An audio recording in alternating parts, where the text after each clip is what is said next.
You are listening to an American Free Press podcast. Joining me on the line is Mark Anderson from Austria for the second update for Bilderberg 2015. Mark, thanks for joining us again. Great to be back, Dave. Plenty to report, including some interesting things from the American Friends of Bilderberg, an adjunct of Bilderberg, who are required to file tax forms. So we'll talk about that in a minute.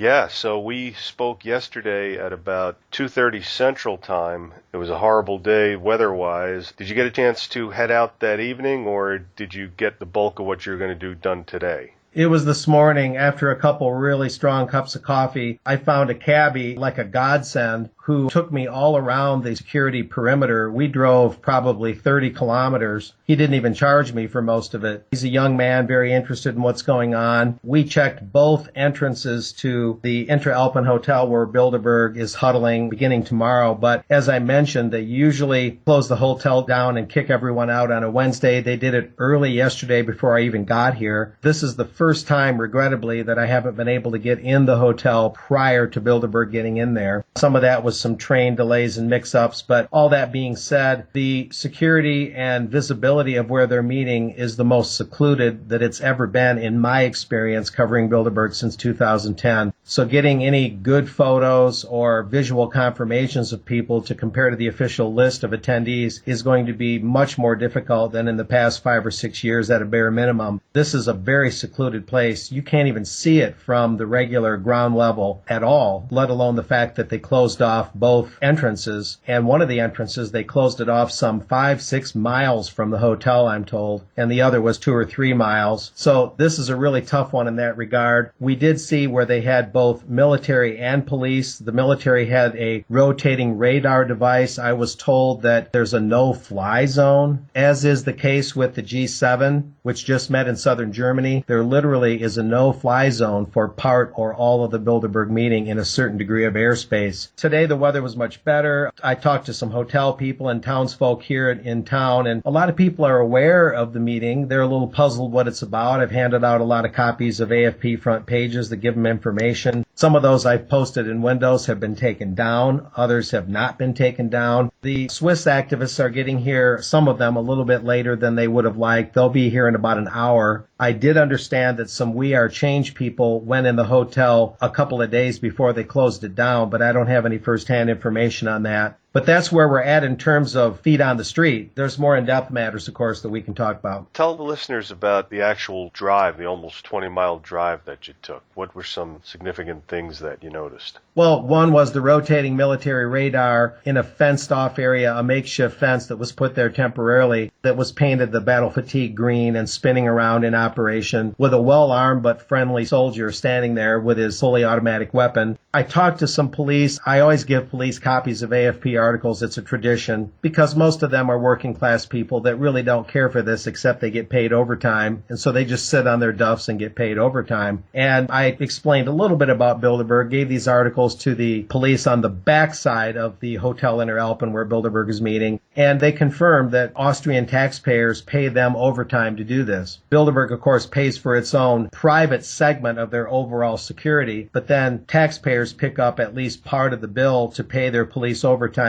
to cover this. But clearly, it's a problem either way. Even if Bilderberg reimburses public authorities, there's a problem because then it's as if they're buying those public authorities. And if they're not reimbursing public authorities, then the taxpayers are footing the bill. But it doesn't wash either way because one way Bilderberg is buying them and buying their allegiance in a sense, and the other way they're sponging off of them, off the taxpayer that supports the police. The bottom line is police are not designed to provide private protection for exclusive groups. That is not the purpose of police forces. Yeah, the stated purpose. Before you get into some of the more sordid details of our friends there at Bilderberg, I just want to read something here from Jim Tucker's Bilderberg Diary. We mentioned yesterday, Chapter 7, this is 1988, that's when they were there. Don't know if it was when they were there last, but at least that's when they were there, at that same location, that same remote location. And this is interesting here because this might be something that you're going to be coming up against or something you have already experienced. This was June 2nd to the 5th. In 1988. And I imagine, like you said, this is Thursday through Sunday. It says the Bilderbergers mapped out their strategy protected by armed guards who patrolled the only entrance of the Inter-Alpen Hotel that sits above the tiny town of Telfs, 16 miles from Innsbruck. Most, perhaps all, Bilderberg participants arrive by helicopter. The only other access is a 2-lane road that circles the mountain to the top. Right. The road approach to the luxury resort, built 2 years previously, that's 1986, was marked by a little coffee shop. During the Bilderberg meeting, it was the only place in the entire complex where the unwashed multitude could enjoy refreshments. From the side of the coffee shop, it was necessary to drive 300 more yards to the mountain peak, where the Interalpen was situated. There, armed guards patrolled the only entrance, which was fortified with a guardhouse. The site selection was another manifestation of the Bilderbergers' determination to keep the fact of their meeting an absolute secret. Knowledge of their meeting was on a need-to-know basis, and these insiders were sworn to secrecy. Disinformation was also used as a secrecy weapon. "What do you want here?" the grim-faced uniformed guard asked, stepping outside his guardhouse. "I've got an American tourist who wants to go to the bar," replied the driver. Both spoke in German. The driver translated for the tourist. The tourist, this writer, was identified as Sam Davis. "Just a moment, I have to ask," the guard replied. Stepping into his guardhouse, he picked up the phone and was engaged in heavy conversation for more than 2 minutes. Returning to the car, he spoke sternly. "It's impossible until the 5th of June, he explained. "That's the date when the car can come back and you can have a look at anything."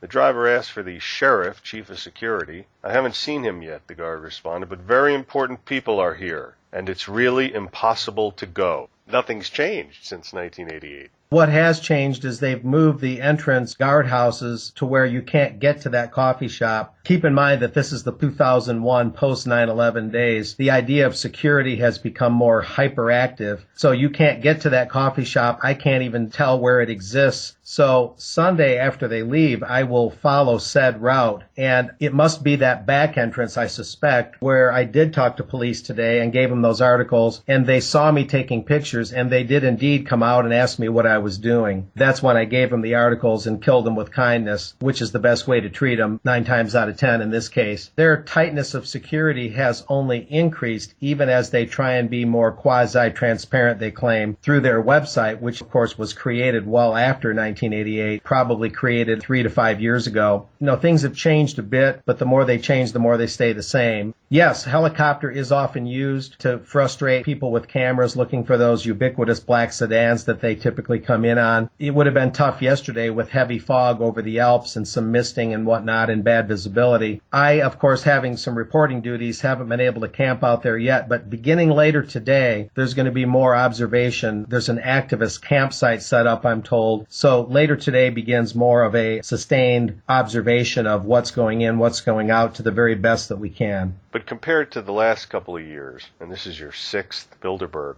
Right. Compared to the last couple of years, which were kind of circus-like, and there were a lot of protesters, have you seen any protesters? No. When we went to both sites today during beautiful weather, about 10 in the morning local time, 10:30, at both entrances there was none whatsoever, which is unusual. They were there in Spain in 2010, a day or two ahead of time, already drawing things on the sidewalk with chalk, making effigies of leaders, very passionate stuff that got the media in Spain to pay attention. You know, if you carry a placard and start protesting, the media pays a little more attention regardless of your ideology. We'll see if that changes today with the arrival of some of these Swiss activists. We'll give you an update on that. But so far, we're seeing a decline in European coverage and a decline in activism. Wow. And of course, today is the 10th. It begins officially tomorrow. Right. So there's a chance of things turning a corner, but that's as of today. What do you have planned for later on?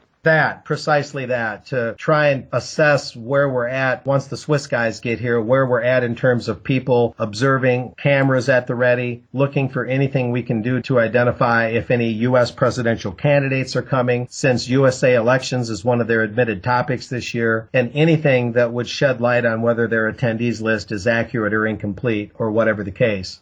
The field work really begins in earnest this evening. You're going to need to be kind of James Bondish, it seems. I mean, this thing is almost impregnable, it appears. They're the ones that are like, you know, Dr. Evil. You know, they're probably in there petting cats, right? Like right. Dr. Evil. Like Blofeld.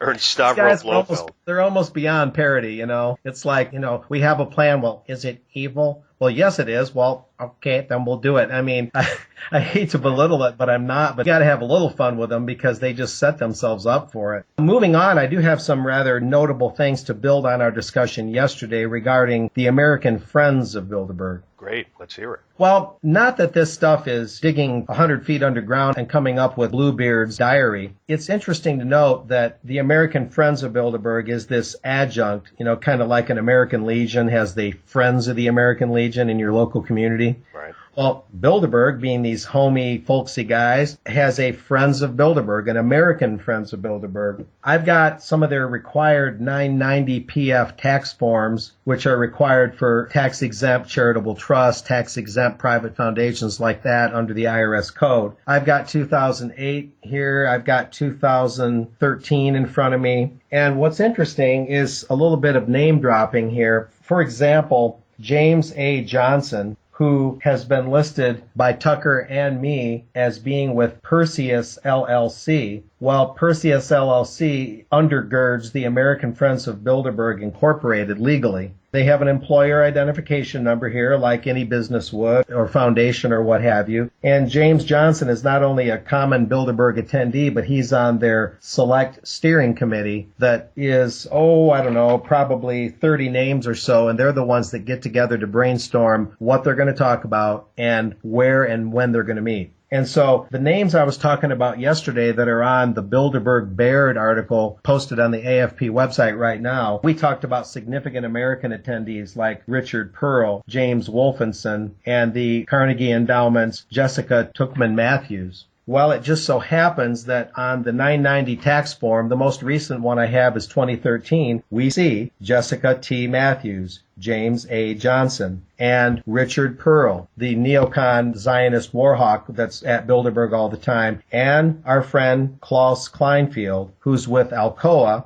And with Alcoa, he's part of the Business Roundtable. Klaus attends Bilderberg every year, and the Business Roundtable is bending arms right now, as I mentioned, trying to get the rest of the House of Representatives in the U.S. in line to support Fast Track for the Trans-Pacific Partnership and the Transatlantic Partnership. And keep in mind that the transatlantic deal is part of the whole idea of a Atlantic Union, just as the TPP, the Trans-Pacific Partnership, is part of that building block called the Pacific Union, which Tucker often talked about in his book. And these big unions are the precise building blocks of a world government, a world federation. Many of the people that are with the American Friends of Bilderberg that I just listed are the chief American attendees of Bilderberg, and Johnson is on the steering committee, Klaus Kleinfeld is on the steering committee, Richard Pearl is on the steering committee, Jessica Tuchman Matthews is on the steering committee, and another American Bilderberger that I mentioned in my article, Marie Jose Kravis of the Hudson Institute, is also on the steering committee. So they're not only common American attendees, but they're on the steering committee, and for a group this exclusive, only 140 or so from North America and the U.S., to be on their steering committee is hyper exclusive. That's a very big deal. It gets even more interesting on these tax forms. It's true that none of them are compensated. For instance, Marie Kravis is the president and director of American Friends for Bilderberg. James A. Johnson is the treasurer. Jessica Tuchman Matthews is the secretary. This is as of 2013. Henry Kissinger's in there too, your friend and mine. It does say that they're not paid for this. Of course, people that wealthy, either themselves or through their foundations or their companies, whether they're paid by the American Friends of Bilderberg or not is really kind of inconsequential. But that's what they filled out on their form. Here's where it gets interesting as well. Little things mean a lot, correct? Oh, absolutely. Yeah, sometimes little details, Sherlock Holmes could see a candle holder out of place and solve an entire crime. Right. Maybe this isn't that significant, but on page 7 of a typical 990 PF form, Paul Frank, 990 PF, there is one box where it actually asks them if they engage in propaganda to influence legislation, which is a typical standard question on a 990. They say no. Of course, that's not really true. Even if Bilderberg doesn't, the building blocks of Bilderberg do. It's all semantics. Those building blocks being the Carnegie Endowment, the Brookings Institution, the spokes that go to the hub of Bilderberg. It's a matter of a shell game and shifting where the influence comes from. On page 7 of all these 990s, and I have 4 different years, it says the same thing in part IX-A, because it does ask, list the foundation, that's the American Friends of Bilderberg, 4 largest charitable activities during the tax year. Charitable activities. And here's what Bilderberg put in the form. The entity, that's the American Friends of Bilderberg, organizes and sponsors conferences which study and discuss significant problems of the Western Alliance, it also collaborates on the Bilderberg meetings held in Europe and North America. Now, that sounds really innocuous at first, but think about this. It also collaborates on the Bilderberg meetings. So the American Friends of Bilderberg, separately from the Bilderberg meetings, quote, organizes and sponsors conferences. That means other conferences besides Bilderberg, which study and discuss significant problems of the Western Alliance. So what that suggests strongly is that the American Friends of Bilderberg has other conferences besides these annual Bilderberg meetings that deal with these so-called problems of the Western Alliance. At least on the surface, that seems to address the long-held suspicion that there's more to Bilderberg than just the Bilderberg meetings. Like? The fact that the American Friends of Bilderberg is talking about other conferences. Now, it's just a question of which other conferences. We have the annual Trilateral Commission, the main meeting every year, plus they have regional meetings in North America or other parts of the world. It's just a matter now of identifying as factually as possible what these other conferences are. I think Trilateral, in my opinion, is one of them. We also have conferences sponsored by the most significant think tanks represented at Bilderberg, which would be the Carnegie Endowment, where Jessica Tuckman Matthews is the president and a Bilderberg steering committee member and regular attendee. We also have the Hudson Institute, that's Marie Kravis. We also have the Brookings Institution, perhaps one of the most influential of all the think tanks in the world, represented at Bilderberg virtually without fail. So these tax forums are pointing another way down the road besides just the annual Bilderberg meetings, and they're boring to read. They're kind of long. It's a lot of nomenclature, a lot of just data or blank spaces where things are not applicable. But this is a significant clue that there's more to Bilderberg than just their annual meetings like the one I'm covering. Mm-hmm. Who is this Jessica Tuckman or Tushman Matthews? I mean, besides being on these organizations' boards and so on and deeply involved in these globalist groups, who is she? You know anything about her? Admittedly, not a great deal about her personally. I've been working more kind of horizontally than vertically, trying to connect more and more of the names that feed into the Bilderberg network and the organizations of people, as well as business entities and foundations and institutes and think tanks. You got to draw a lot of lines and connect a lot of dots to get that bigger picture, to show that, you know, Bilderberg is part of a network. It's not something that's just an island unto itself, although, again, every indication by Tucker and me and others that have looked into this is that it's the hub and the others are the spokes. Of course, there may be things more powerful than Bilderberg. We've heard about things called the Committee of 300. Of course, Bilderberg's the committee of only half of that, 140 or 150. And then the Bank of International Settlements, the central bank of the central banks based in Basel, Switzerland, really is pretty impenetrable. I think a lot more needs to be done with that. It would be too much speculation to say right now that I can tell you a lot about Jessica. Okay. I would need to read up more on her as a person. Yeah, well, I'm looking at, from your article here, there's a link to her at the Carnegie Endowment for International Peace, which was investigated by the Reese Committee in the 1950s for agitating for war. That's perfect. So she was the director of the Council on Foreign Relations Washington program. Right. And a senior fellow, whatever that means. I love that. Fellow, senior fellow. From 82 to 93, founding vice president and director of research of the World Resources Institute, an internationally known center for policy research on environmental and natural resource management issues. Ah, here you go. She served on the editorial board on the Washington Post, covering arms control, energy, environment, science, and technology. She wrote a column for the Post. Going back from 77 to 79, director of the Office of Global Issues at the National Security Council. She's one of these well-connected, probably Zionist, Jewish, I would imagine, neocons.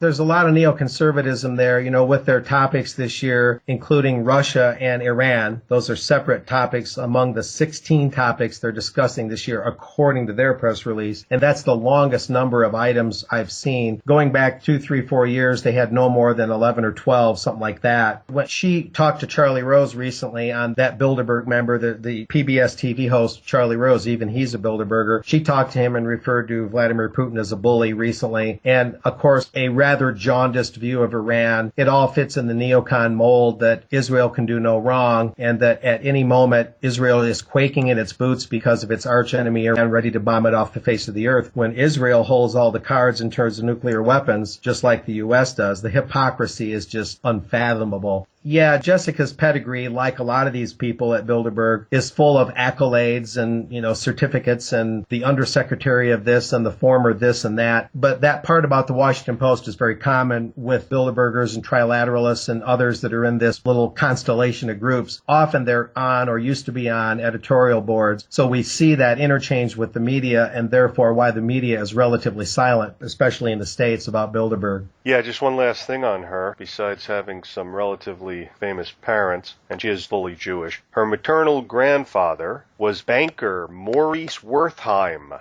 And this guy was an investment banker, chess player, chess patron, environmentalist, there you go, and philanthropist. Yes. So Maurice Wertheim, and he passed on in 1950, and he actually founded this Wertheim and Company, which is an investment firm, and it was acquired already. But at any rate, she comes from a long line of these financial types. So there you go. That's the common pedigree of most Bilderberg attendees, unless they're a one-timer like former Indiana Governor Mitch Daniels, who I believe attended one Bilderberg meeting, and then he's been at some trilateral stuff. After he left there, he got a nice posh job as president of Purdue University, probably a reward for good behavior. As I prepare to go out in the field, the other thing to do is come back here to my makeshift office and, like you're doing, keep digging into who these people are, how they interconnect, they and their groups, and discern, as we did yesterday on our first podcast, citing Martin Wolf's writings in the Financial Times. He's a longtime media Bilderberg attendee, discerning what they're talking about, their fear that Greece will leave the Eurozone and drop the euro, go back to the drachma, their fear of Britain leaving the EU, Brexit as they call it, and the fear that this European integration that Bilderberg has stumped for so many decades might unravel under populist passion or resistance, because ultimately populism is more powerful than they are. I think they know that. So we're just keeping our nose to the grindstone with these guys. Yeah, well, that's all you could do. Right. And by the way, Wertheim and Company changed over to Salem Smith Barney and later Citigroup, and there you go, getting back to Citigroup, and it's all tied in, like you were saying. Yeah, one fish eats a smaller fish. Yeah, right. It's a whole network. What we're looking at here, Dave, is people that are trying to build a whole different governing structure than what we would normally think of as government. They want privately held water, privately controlled usurious money, private armies, private prisons. Dick Cheney has been involved in financing and being an investor in private prisons. You've got people that view the world as their oyster and the rest of humanity as mere chattel and goyim and capital to be expended or discarded, whatever the case might be. Exactly. I saw an interesting movie on the plane that I think enunciated the Bilderberg philosophy. There was these tyrants that kind of owned the universe or the solar system under a kind of Bilderbergish ideology. The movie's called Jupiter Ascending. It's a pretty new movie. And there was this commander of this alien race that reportedly had been involved with earlier efforts to seed humanity. The notion was that humanity was seeded from an external source and placed on the earth. And it doesn't matter whether listeners believe that or not. That's not the point. But this commandant said the following: to live is to consume other people who are a resource to be converted into capital for profit. That pretty much sums it up. Yeah, and then he went on to say, every human society is a pyramid, and some lives will matter more than others. Mark, thanks for checking in again, and looking forward to the next update. I guess we might talk later on tonight or tomorrow, right? Yeah, I got to get out in the field. The weather's good, and see what can be seen here and try and revive some of the activism. I do understand a quick report is there's supposed to be an organized protest here in Telfs on Sunday around 2 o'clock local time. Probably will take the G7 into account. There were some protesters up there this past Sunday and Monday in southern Germany where the G7 was. And I'll mention that at least two of the G7 topics, if not more, Russia and Greece, carried over to Bilderberg. Well, thank you, Mark. Okay, thank you, Dave.